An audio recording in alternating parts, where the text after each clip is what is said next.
책을 읽는 이유는 혼자가 아님을 깨닫기 위해서다, 그런 말이 있어요. 책을 읽는 것은 정보를 얻고 또 지식을 얻는 이유도 있겠지만, 책을 읽는 이유는 그 저자의 이야기, 그들의 생각, 그것을 통해서 그런 생각하는 사람이 나 말고 또 있구나, 나만 그런 것이 아니구나 이해하고 공감받고, 그것을 위해서 책을 읽는다. C.S. 루이스라고 하는 분이 그런 이야기를 했습니다. 제가 최근에 그 말이 공감이 되는 책 한 권을 재밌게 잘 읽고 있는데요. 그 미세의 좌절의 시대라고 하는 칼럼집입니다. 이 칼럼을 쓰신 분은 본래 신문기자 출신이고요. 그리고 소설가이기도 하고 작가이기도 한데, 그분이 우리 사회의 현상들을 그 어떤 기자의 날카로운 시각으로 분석을 하고, 그리고 우리가 살아가는 시대가 어떤 시대인지를 이렇게 설명하고 진단하는 그런 내용을 글을 통해서 담아내고 있어요. 그 글에 보면 우리 시대를 표현하는 그분의 표현들이 많이 나오는데요.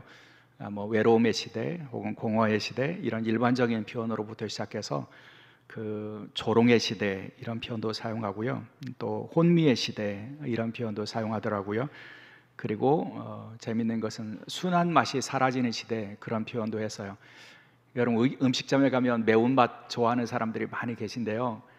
저는 그 맵찔이라고 그런 표현을 쓰는데 매운 거 진짜 못 먹습니다. 그런데 최근에 보면 매운 음식 좋아하시는 분들이 굉장히 많아요. 왜 그런가? 이분의 설명을 보면 우리 내면의 스트레스와 또 상처와 이런 것 때문에 자극적인 것을 찾는 그런 경향들이 나타난다는 거예요. 그것이 사회 현상과 무관하지 않다, 그런 이야기를 하는 겁니다. 또 이분은 우리 시대를 분노의 시대라고도 표현을 했고요. 또 심지어는 제정신으로는 살기 어려운 시대, 이런 표현도 사용했어요. 이분의 우리 사회의 분석 가운데 그분의 책 제목이기도 한 미세 좌절의 시대라고 하는 개념이 눈에 가는데요. 이분은 이런 얘기를 합니다. 여러분, 우리에게 잘 알려져 있는 그 엘빈 토플러가 70년대인가요? 벌써 그 미래의 충격이라고 하는 책에서 예견한 사회 현상이 있죠. 그것은 변화의 속도에 따라가기가 사람들이 버거운 시대가 올 것이다, 그런 예측을 했는데, 여러분, 우리가 지금 그런 시대를 살고 있지 않습니까? 변화의 속도를 따라가기가 참 어렵습니다. 사회 현상의 변화 혹은 뭐 AI 혹은 뭐 그 변화가 그렇게 우리가 경험했던 것을 넘어서니까 버거워요. 최근에도 어느 모임을 갔는데 이런 사회적인 변화와 AI의 변화에 굉장히 민감하신 후배 목사님이 그 AI가 만들어낼 미래의 변화에 대해서 막 얘기를 하시는데요. 저는 그 얘기가 하나도 재미가 없더라고요. 도리어 머리가 아프다, 이런 생각이 들었어요. 그런 세상이 되면 어떻게 하지? 어떻게 그 세상에서 적응하고 살지? 세상의 변화에 저도 적응이 안 되는 그런 사회를 우리가 살고 있다는 거죠. 여러분, 그런 시대에서 인간이 느끼는 감정은 뭐냐면 계획대로 되지 않는다, 그런 감정을 자꾸 느끼게 된다는 거예요. 그렇게 빠르게 변화되는 세상 속에서 변화도 버거운데, 그 속에서 우리는 크고 작은 일들 가운데 내 뜻대로 되지 않는, 계획대로 되지 않는, 계획을 세우긴 하지만 그 계획이 더 이상 이루어질 수 없는, 여러분, 예전에 우리 사회에서 익숙한 것이 뭐예요? 몇 개년 계획, 뭐 이런 계획들이 굉장히 일반적으로 뭐 경영하시는 분이나 혹은 뭐 나라에도 그렇고요, 교회에서도 뭐 무슨 2030 비전 뭐 이래서 무슨 계획을 세우고 이런 일들을 많이 했어요. 그런데 더 이상 계획대로 되지 않는 그런 시대를 우리가 살고 있다는 거죠. 그런 시대에서 인간이 일반적으로 느끼는 감정이 뭐냐면 좌절이라는 겁니다. 그래서 크고 작은 좌절을 경험하게 되고요, 그런 좌절을 경험하면서 인간의 내면에 뭐가 쌓이게 되냐면 공허, 외로움, 분노, 좌절, 두려움, 절망, 이런 것들이 우리의 내면에 쌓여지게 된다는 거죠. 그리고 그것으로 인해서 우리의 내면이 무너지는 것을 많이 볼 수가 있다는 겁니다. 내면이 무너진 사람들은 어떻게 우리가 확인할 수 있느냐면 전혀 엉뚱한 그런 행동을 하는 사람들을 우리가 만나게 된다는 거죠. 자기 자신도 어쩌면 알지 못하는 그런 행동을, 폭력적인 분노의 행동들을 쏟아내는 그런 사람들을 보면서 우리 사회에 수많은 사람들의 내면이 무너지고 있구나 라고 하는 것을 우리가 깨닫게 된다는 겁니다. 근데 여러분, 문제는요, 우리의 내면이 이렇게 무너지고 있는데 많은 현대인들은 그것을 심각하게 받아들이지 않는다는 겁니다. 내면의 문제를 더 이상 관심하지 않는 것 같은, 그래서 더 이상 내면의 고요함이나 평안, 기쁨, 충만함, 만족함, 이런 아름다운 가치를 추구하지 않는 것 같은 그런 모습들을 보게 된다는 겁니다. 도리어 그런 내면의 아름다운 가치를 추구하는 사람들을 조롱하기도 하고요, 또 야유하기도 하는 그런 세대가 되어 버렸다는 거죠. 미세좌절의 시대라고 하는 이 책에서 이분이 그 한 분을 소개하는데, 로원 윌리엄스라고 하는 영국 성공의 대주교의 이야기를 잠깐 소개를 합니다. 이 로원 윌리엄스는 현대의 많은 사람들에게 존경받는 신학자이고 목회자이기도 한 분이신데요, 이분이 자신의 신앙을 설명하면서 이런 이야기를 한 적이 있습니다. 고요히 진리를 기다리며 물음표의 존재 안에서 앉아 숨쉬는 것, 이것이 신앙이다, 이렇게 그분은 설명을 한 거예요. 자신의 신앙의 가치, 신앙을 통해서 추구하는 바, 이것을 뭐라고 설명하냐면 고요히 진리를 기다리는 것, 물음표로 가득한 존재 안에서 진리를 추구하며 고요함 중에 앉아 숨쉬는 것, 이것이 신앙의 가치다, 이렇게 설명을 한 겁니다. 여러분, 우리는 물음표로 가득한 존재들 아닙니까? 질문은 있는데 답을 찾지 못하는 그런 경우들을 많이 가지고 있지 않습니까? 그런 존재의 연약함과 한계를 인정하고 고백하며 진리를 추구하고, 그 진리를 추구하면서 고요히 진리 되신 주님을 기다리며 앉아 숨쉬는 것, 여러분, 그건 얼마나 신앙적으로 아름다운 일입니까? 그런데 이 주교의 신앙에 대한 진술을 어느 철학자가 듣고는 야유를 보냈다라고 하는 이야기를 이 책에서 소개하고 있어요.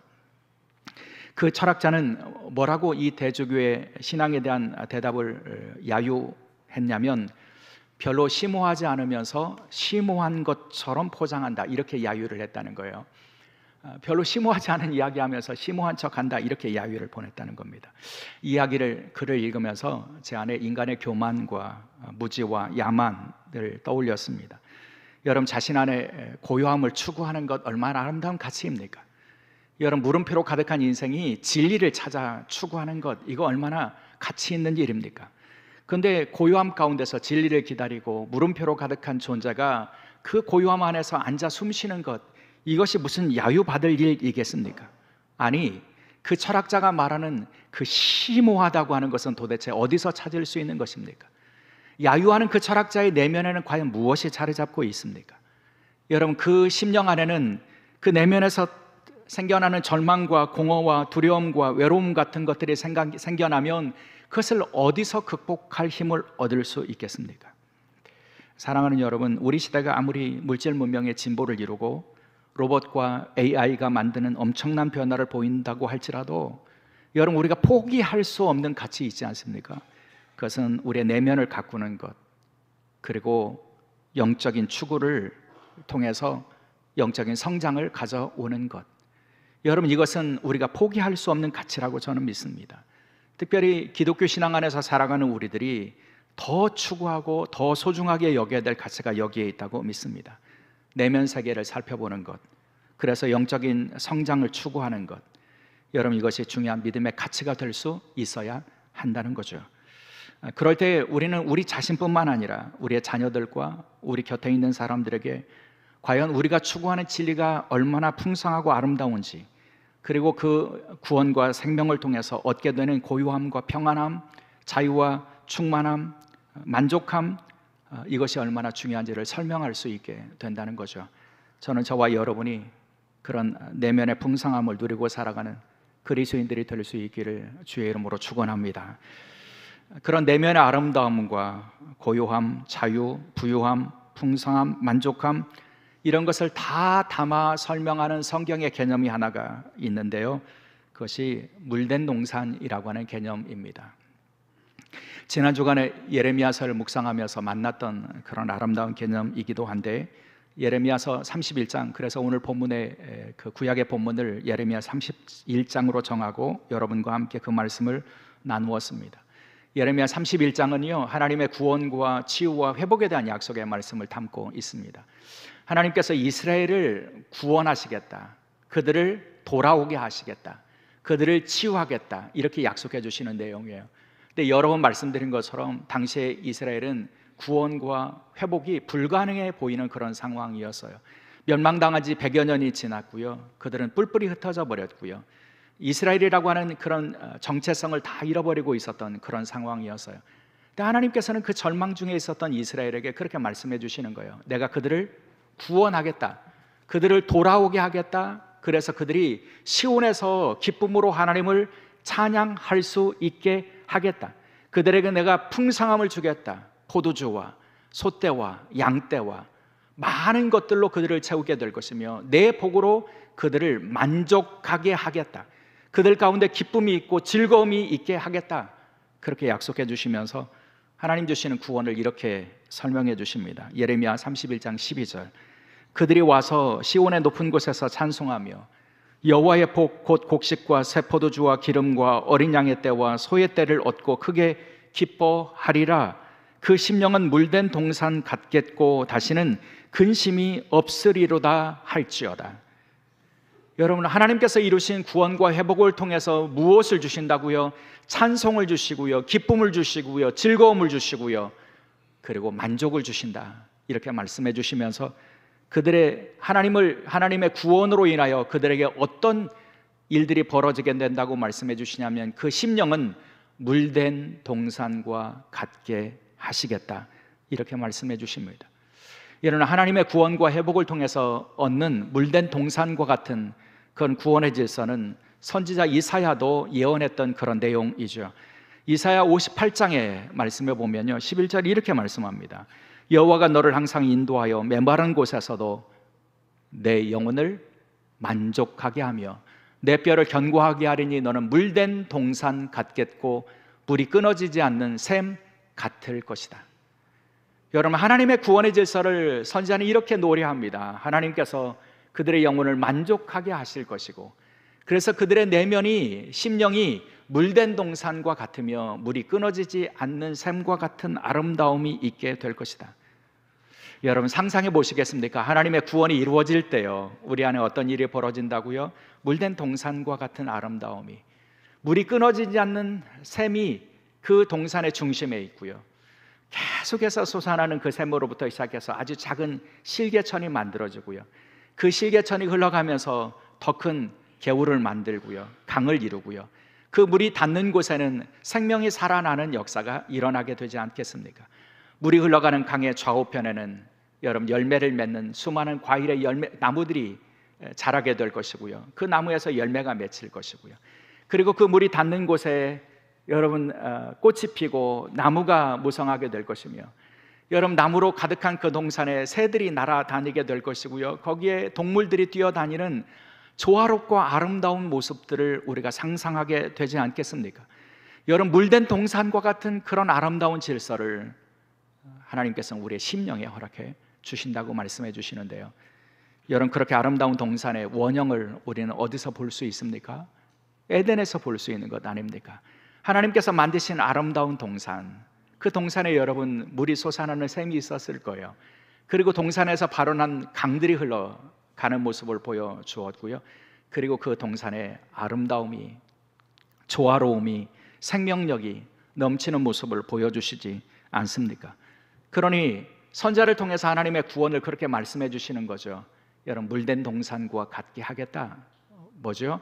에덴의 질서를 회복시켜 주겠다. 이것이 하나님께서 약속하시는 구원과 회복의 역사라고 하는 것입니다.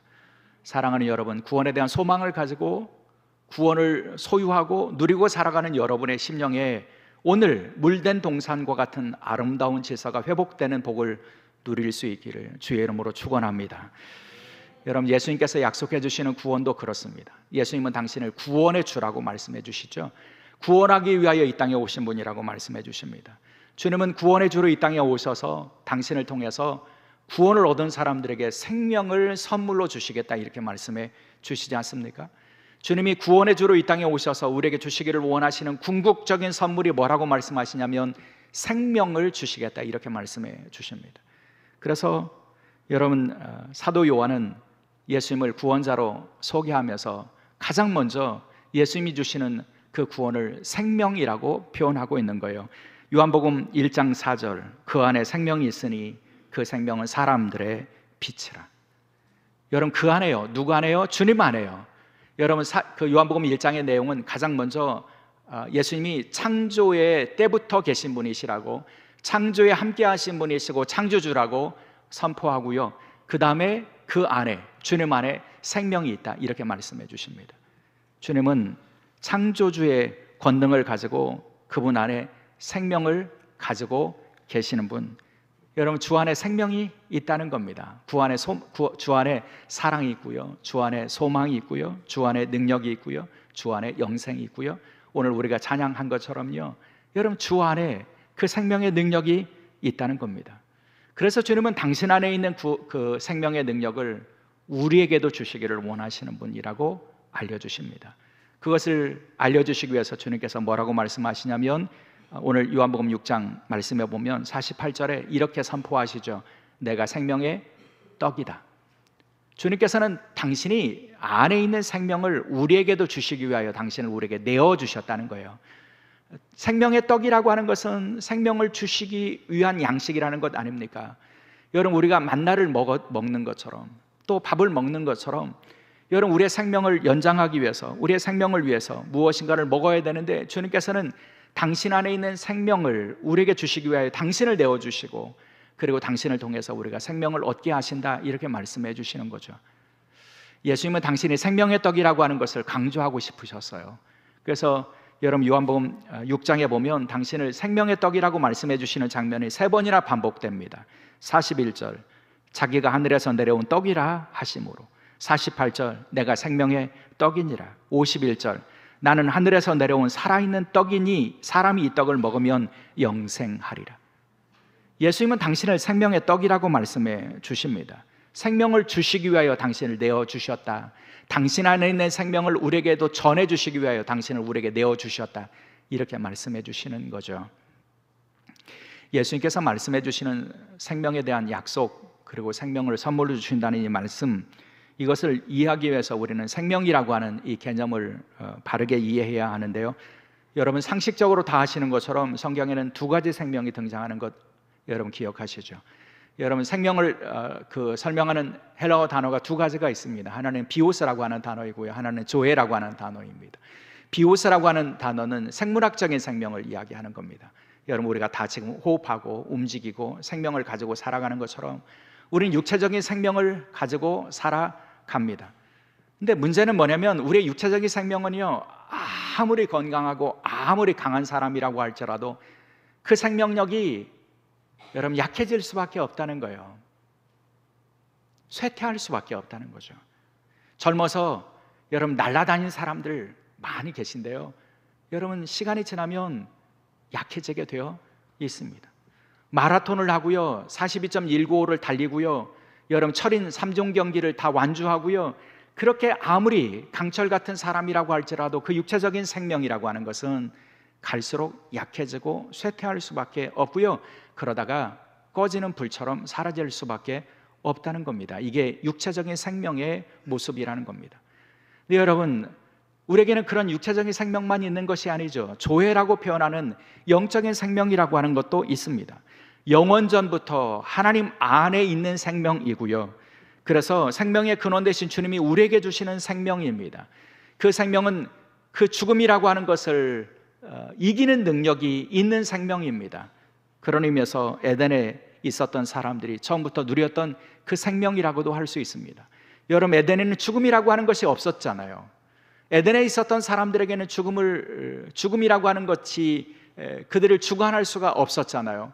에덴에 있었던 사람들이 누리던 생명과 같은 완전한 생명, 이것이 조회라고 하는 개념에 담긴 생명인데요, 주님께서는 그 생명을 우리에게 주시기를 원하셔서 당신을 생명의 떡으로 우리에게 주신다 이렇게 말씀해 주시는 겁니다.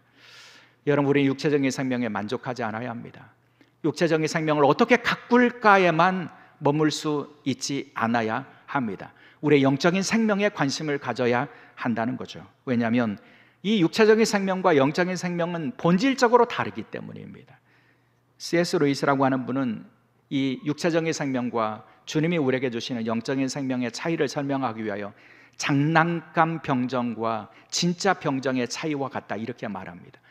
여러분, 장난감으로도 병정을 만들 수 있어요. 그리고 그 장난감 병정은 살아있는 병정과 겉모습으로 보면 크게 차이가 나지 않을 수 있습니다. 정교하게 꾸밀 수 있습니다. 그러나 여러분, 그것을 동일하다고 여기는 사람은 아무도 없습니다. 생명의 있고 없음의 차이인 거죠. 여러분, 그것이 바로 우리가 육체적인 생명과 영적인 생명의 차이라고 하는 것을 기억해야 하고요. 그래서 우리의 신앙은 그 C.S. 루이스라고 하는 사람이 이렇게 말했어요.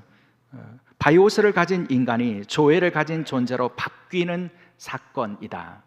우리 기독교 신앙은요, 비오스라고 하는 이 육체적인 생명을 가지고 있는 사람들이 조회라고 하는 참된 생명으로 변화되는 것과 같은 놀라운 사건을 주는 그런 종교이다 이렇게 말하고 있다는 거죠. 여러분, 그 놀라운 변화가 어디서 이루어질 수 있을까요? 그 놀라운 생명의 변화는 어디서부터 생겨나는 것일까요? 여러분, 생명의 주이신 예수님께서 주신다는 말씀입니다. 주님 안에 있는 사람들에게 주어지는 생명이라고 하는 것이죠. 그런 의미에서 우리는 생명의 주 되신 주님이 우리에게 생명을 선물로 주시는 분이시라고 하는 것을 믿고 인정하며 주님을 생명의 빵으로 먹고 받아들이는 그런 믿음을 가질 수 있기를 주의 이름으로 축원합니다. 여러분, 우리가 주님이 주시는 생명을 누리기 위해서 그런 의미에서 중요한 것이 뭐냐면 믿음이라고 할 수 있습니다. 여러분, 주님 안에 있는 생명을 내 생명으로, 그래서 주님이 주시는 생명으로 나의 육체적인 생명이 영적인 생명으로 변화되기 위해서 우리에게 가장 중요한 것은 믿음이라고 하는 것이죠. 예수님께서 그렇게 말씀해 주셨습니다. 생명을 얻을 수 있는 믿음을 강조하셨죠. 여러분, 우리가 잘 아는 요한복음 3장 15절, 이는 그를 믿는 자마다 영생을 얻게 하려 하십니다. 여러분, 믿음과 영생을 연결하지 않습니까? 요한복음 3장 36절, 아들을 믿는 자에게는 영생이 있고 아들에게 순종하지 아니하는 자는 영생을 보지 못하고 도리어 하나님의 진노가 그 위에 머물러 있느니라. 믿는 자에게 영생이 있다고 말씀해 주십니다. 오늘 본문 요한복음 6장에서도 그 영생과 생명을 믿음과 영생의 관계를 이렇게 설명하십니다. 6장 40절, 내 아버지의 뜻은 아들을 보고 믿는 자마다 영생을 얻는 이것이니 마지막 날에 내가 이를 다시 살리리라. 6장 47절, 진실로 진실로 너희에게 이르노니 믿는 자는 영생을 가졌다. 여러분, 믿음이 중요하다고 말씀해 주시잖아요. 믿는 자가 영생을 얻는다고, 믿는 자가 생명을 얻는다고요. 여러분, 믿는 자가 얻을 생명은 육체적인 생명은 아닐 거예요. 우리가 지금까지 살펴보는 것처럼 영적인 생명을 우리에게 약속해 주신 것 아닙니까? 근데 그 영적인 생명을, 주님이 주시는 생명을 얻기 위해서 우리에게 필요한 것이 뭐라고요? 믿는 것이라고 말씀해 주십니다. 여러분, 우리가 생명을 얻기를 원한다면 주님이 생명의 주가 되신 분이심을 믿어야 합니다. 주님이 생명의 떡이셔서 그분을 먹고 마실 때 우리가 생명을 얻을 수 있다고 하는 것을 믿어야 합니다. 주님 안에 생명이 있다고 하는 것을 믿어야 합니다. 믿을 뿐만 아니라 그분을 받아들여야 합니다. 그분을 생명의 떡으로 받아들여서 주님이 내 안에 계시도록 해야 합니다. 주님이 내 안에 계시고 내가 주님 안에 있도록 해야 합니다. 내 안에 계신 주님이 내 삶의 주권을 가지신 분이시라고 인정해야 합니다. 그리고 그 믿음은 순종으로 나타나야 합니다. 내가 주님을 모셨다면 그분을 순종하는 믿음을 가지고 살 수 있어야 한다는 거죠. 그런 사람들에게 주님이 주시는 참된 생명이, 영원한 생명이 주어질 수 있는 것입니다. 그러나 불행하게도 많은 사람들은 그 믿음을 소유하려고 하지 않았습니다. 생명의 주 되신 주님을 믿고 영접하고 받아들이고 주님께 순종하는 믿음으로 자라나지 못했다는 겁니다. 예수님 당시에도 그랬습니다. 예수님께서 당신이 생명의 떡이라고, 나를 믿는 자는 생명을, 영생을 얻게 된다고 이렇게 말씀해 주셨는데요, 예수님의 말씀에 대한 사람들의 반응이 어땠습니까? 요한복음 6장을 살펴보면 세 가지 반응이 나오는데요, 하나는 수군거렸다, 이런 반응이 나옵니다. 6장 41절에 예수님의 말씀을 듣는 사람들이 수군거렸다 이렇게 말씀하죠. 여러분, 41절에 이 수군거렸다고 하는 말은요, 불평하거나 비방했다고 하는 말입니다. 예수님의 말씀을 듣고 아멘으로 받아들이고 믿고 영접하고 그런 게 아니고요, 비방하고 여러분 불평했다는 겁니다. 저 사람이 어떻게 그런 말을 하나? 사람이 어떻게 생명을 주나? 사람이 어떻게 영생을 주나? 하나님만 줄 수 있는 것 아닌가? 여러분 불평하는 마음이 있었던 거예요. 그래서 예수님을 향해서 비방했던 겁니다. 그러니 그분의 말씀을 받아들였겠습니까? 주님이 생명의 주라고 하는 것을 인정했겠습니까? 그분을 영접할 수 있었겠습니까? 못하죠. 못했으니 순종하지 못했던 것이고요, 순종하지 않았으니 하나님의 진노가 그 위에 머물 수밖에 없었고요, 그들은 구원과 생명에서 떠날 수밖에 없었던 겁니다. 두 번째로 예수님의 이 생명에 대한 말씀을 듣는 사람들의 반응 가운데는 논란했다라고 하는 말씀도 나옵니다. 52절에 나오는 말씀인데요, 어떤 사람들은 주님이 주시는 생명의 말씀을 듣고 논란했습니다. 논란했다는 말은 무슨 말입니까? 그 사람의 말을 내가 동의하지 못했다는 거예요. 그래서 나는 다른 생각을 가지고 있다고, 그래서 반론하는 것 아닙니까? 여러분, 논쟁하는 것입니다. 논쟁한다는 말은 그 말을 나는 받아들일 수 없다는 거죠. 예수님의 말씀을 받아들일 수 없다고 받아들인 겁니다. 왜요? 내 생각이 있거든요. 내 생각을 가지고 반론하고 논쟁했다고 하는 겁니다. 여러분, 그런 사람들은 주님을 받아들일 수 없는 사람들입니다. 주님이 그들 속에 계실 수 없는 사람들이죠. 당연히 생명도 얻을 수 없습니다. 세 번째 반응이 나오는데요, 제자들의 반응이 나옵니다. 여러분 60절의 말씀에 보면 제자들이 예수님의 생명에 대한 말씀을 듣고 어떻게 반응합니까? 어렵다 이 말이요, 누가 들을 수 있는가? 이렇게 반응합니다. 어렵다. 여러분, 제자들이 왜 어려웠을까요? 왜 예수님께서 주시는 말씀이 왜 제자들에게는 어렵게 받아들여졌을까요? 제가 묵상 중에 그런 생각이 들었어요. 이 말이 어려운 말이 아니거든요. 나는 진짜 생명을 너에게 주겠다.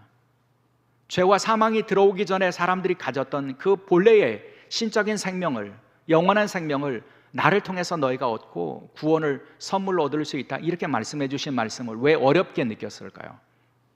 그것은 제자들이 그 생명에 대한 관심이 없었기 때문이에요. 여러분, 제자들이 예수님을 따르면서 가지고 있었던 관심이 뭡니까? 주님의 나라에서 나는 우편에, 주님의 나라에서 나는 좌편에 앉아주십시오. 영광을 구했어요. 예수님을 통해서 무엇을 얻을까를 생각했어요. 세상적인 영광, 또 민족의 해방, 이런 자신들이 추구하는 바를 얻기를 원했던 거죠. 그러니 주님이 말씀해 주시는 생명, 이런 것은 관심이 없었어요. 그러니 생명에 대한 말씀이 그들에게 들려질 리가 없고요, 어렵게 느껴졌던 겁니다. 받아들일 수가 없었던 거죠. 결국 주님이 말씀해 주시는 생명에서 그들은 떠날 수밖에 없었던 것입니다.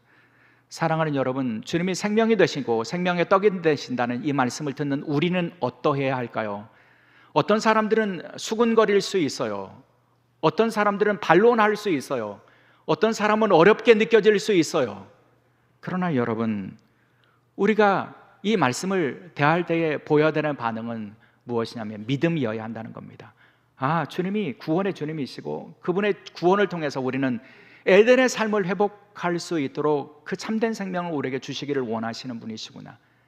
그것 주시려고 우리에게 오셨구나. 그분의 사랑으로, 대속의 사랑으로, 십자가 죽음의 사랑으로 우리를 생명을 주시려고 오셨구나. 여러분, 인정해야 합니다. 받아들여야 합니다. 그 생명의 주님을 모셔드려야 합니다. 영접해야 합니다. 내 안에 주님이 그 사랑으로 계시다고 하는 것을 고백할 수 있어야 합니다. 그래야 주님이 생명이 나에게도 전해져서 우리도 생명을 얻을 수 있는 사람들이 된다는 것이죠. 바라기는 그 믿음을 통해서 주님 주시는 생명을 얻고 누리며 살아가는 주의 종들이 될 수 있기를 주의 이름으로 축원합니다. 그래서 주님께서 그렇게 강조하시는 거예요. 나를 먹으라. 여러분, 주님을 믿는다고 하는 것은 주님의 살과 주님의 피를 먹고 마시는 것이라고 설명해 주지 않습니까? 여러분, 먹고 마시면 밖에 있었던 것이 내 안에 들어와서 내 생명의 능력이 되는 것 아닙니까? 주님께서는 당신의 살, 당신의 피를 먹고 마시라, 주님의 사랑을 먹고 마시라, 주님의 사랑을 인정하고 받아들이라, 그래서 내 안에 계시는 생명의 주님이 나를 사랑하시는 분이시라고 하는 것을 느끼고 경험하고 살아라, 이렇게 말씀해 주시는 거예요. 그런 사람들이 참된 생명을 얻을 수 있다고 말씀해 주시고요, 그 생명으로, 그 사랑으로 살아가는 사람들의 내면이 물된 동산과 같은 구원을 얻게 될 것이라고 말씀해 주시는 것입니다. 그 구원이, 주님 주시는 생명이 그와 같다고 말씀해 주시죠. 그러므로 사랑하는 여러분, 바라기는 믿음의 질서 안에서 살아가는 저와 여러분이 이제는 우리의 내면을 더 집중하고 살펴볼 수 있는 그런 믿음 안에서 살아갈 수 있기를 간절히 소원합니다. 여러분, 우리의 내면에 무엇이 자리 잡고 있는가를 살펴볼 수 있어야 된다는 거죠. 내 안에 계시는 주님을 여러분, 우리가 인정하고 자각하고, 그래서 주님의 사랑으로 채워질 수 있는 사람들이 될 수 있어야 한다는 것입니다. 그런 사람들이 만족함과 풍성함과 내면의 자유함과 담대함과 평안을, 아름다움을 채워갈 수 있게 되기 때문입니다. 세계적인 베스트셀러가 된 책이 한 권이 있는데요, 내면 세계의 질서와 영적 성장이라고 하는 고든 맥도널드라고 하는 분의 책이 있어요. 이 책은 여러분 많은 분들이 읽으셨겠지만, 이 책의 시작에는 그분이 경험한 영적인 경험이 나오지 않습니까? 그분이 그런 경험을 했어요. 어느 날 내 영혼의 싱크홀을 경험했다, 그렇게 고백하면서부터 이 책이 시작이 돼요. 여러분, 이분이 목회하신 분이 있습니다. 목회 잘 하셨어요. 인정받았어요. 성공적인 목회를 하고 있었던 분이에요. 근데 어느 순간, 어느 날 갑자기 가정에서 예배를 준비하다가 영적인 싱크홀처럼, 땅이 싱크홀처럼 쑥 가라앉아 버리는 것처럼 그 영혼이 쑥 가라앉고 붕괴되는 것을 경험하게 되었다는 거죠. 그러면서 그 내면을 살피기 시작하면서 영적인 질서를 살피면서 영적인 성장, 내면의 성장, 이런 것에 관심을 갖게 되었다, 그런 이야기인데요, 이 책에서 이분이 굉장히 유명한 그런 질문을 우리에게 던집니다. 어떤 질문입니까? 당신의 영혼은 안녕하십니까? 이 질문이에요. 여러분, 오늘 여러분의 영혼은 안녕하십니까? 한번 스스로에게 한번 질문을 던져보세요. 여러분의 영혼은 정말 안녕하십니까? 여러분의 영혼은 채워져 있습니까? 여러분의 영혼은 충만합니까? 여러분의 영혼은 평안함과 기쁨으로 가득 채워져 있습니까? 만족함이 있습니까? 우리의 영혼을 살펴볼 필요가 있다는 거죠. 우리의 영혼을 살펴보는 일은 가치 없는 일이 아니에요. 지난 주간에 읽었던 또 다른 책에서 헤르만 헤세가 가족들을 향해서 보낸 편지 한 구절을 발견할 수 있었는데요, 헤르만 헤세가 부모님을 향해서 편지하면서 이런 이야기를 썼다고 그래요. 우리의 마음속에 사소한 경련도 외부의 전쟁과 평화만큼 중요하다는 감정을 새롭게 느꼈습니다. 우리 내면에 있는 아주 작은 경련, 여러분, 우리의 영혼에서, 우리의 내면에서 생겨나는 그런 그 아주 작은 경련과 같은 그런 경험들, 그것이 경외이든 혹은 놀라움이든, 그것이 평안이든 기쁨이든 즐거움이든 만족함이든, 여러분, 우리의 내면에서 아주 작은 경련과 같이 일어나는 그런 현상을 경험하는 것은요, 우리의 외부에 있는 전쟁과 평화와 관련된 그런 사건만큼 그 사건보다 결코 작지 않다, 이렇게 얘기하고 있다는 거죠. 여러분, 여러분의 내면의 경련을 경험해 보신 적이 언제입니까? 와, 내 영혼에서 여러분 아주 작은 경련과 같은 경외로움이나 놀라움이나 즐거움이나 기쁨이나 감격이나 이런 것이 솟아난 경험이 여러분 언제 있으십니까?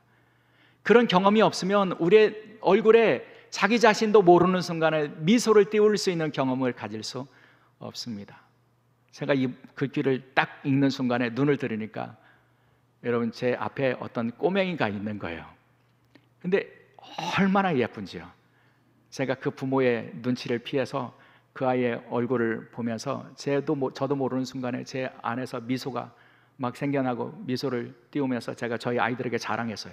야, 앞에 대여섯 살 꼬맹이 있는데 너무 예쁘다.